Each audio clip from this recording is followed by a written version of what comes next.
pencarian sponsor dan dari pemerintah dari swasta. Jadi bukan kita sendiri, bukan kami yang di sini. Jadi fungsi kami yang kita yang di Belanda adalah menghubungkan dengan expert centernya, gitu.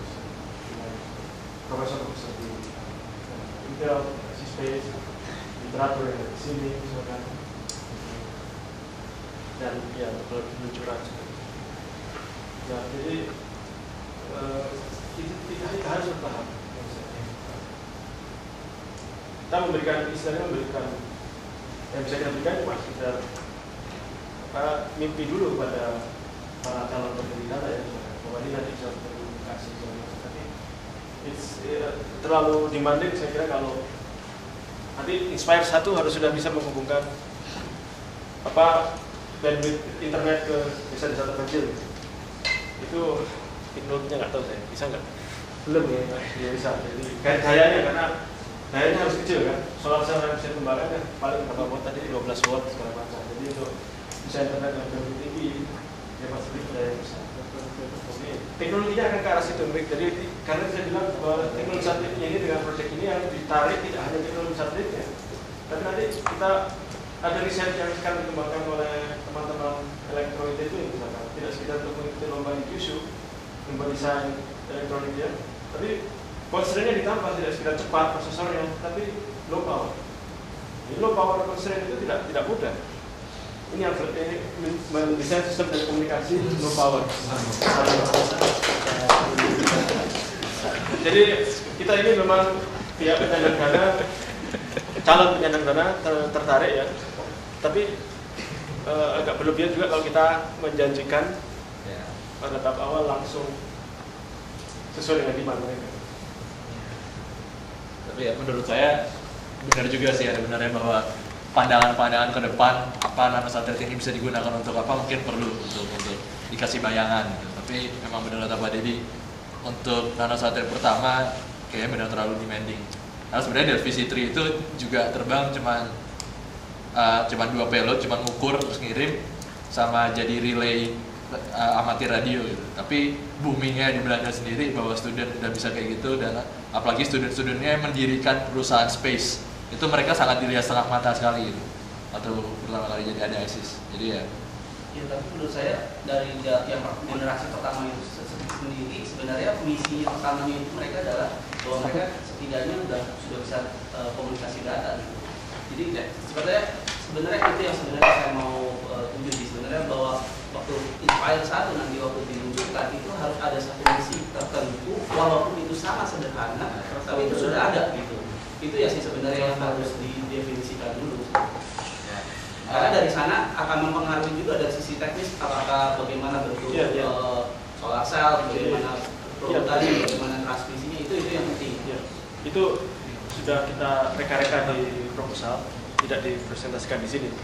Ya, tapi memang masih meniru banget ke Delphi C3 dan Delphi Max. Istilahnya untuk C3 ya, jadi untuk amatir radio. Tapi mungkin itu harus diubah, tidak sekedar komunikasi data biasa, karena Inasat fungsinya juga seperti itu gitu. Jadi mungkin harus lebih ada peningkatan sedikit.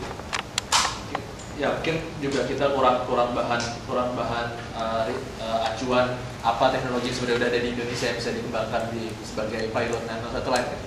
Mungkin balik ke teman-teman juga, mungkin kalau ada yang punya informasi ada teknologi baru di Indonesia yang bisa jadikan payload, mungkin itu bisa menjadi salah satu tujuan Inspire gitu. Kira-kira gitu. Mau namanya sedikit.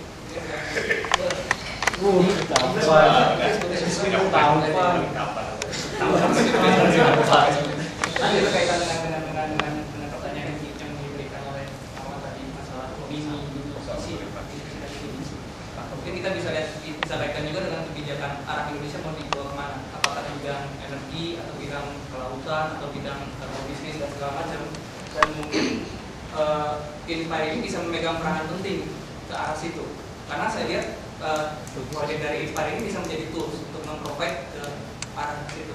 Jadi mungkin PR besar juga bagi Inspire gimana mensinkronisasi dengan kebijakan-kebijakan atau dengan arah mana Indonesia mau dibawa.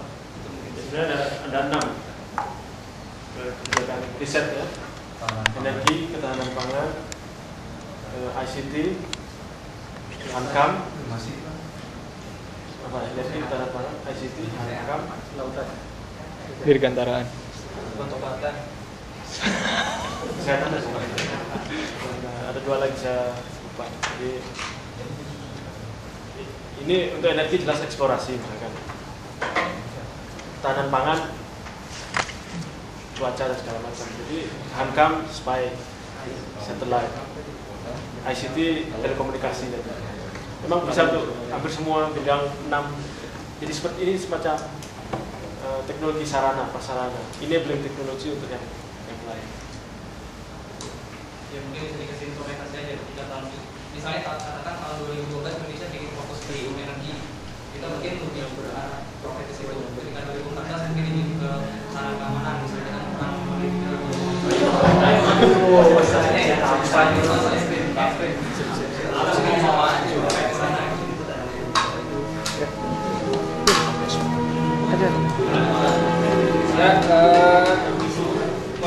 karena waktunya sudah habis.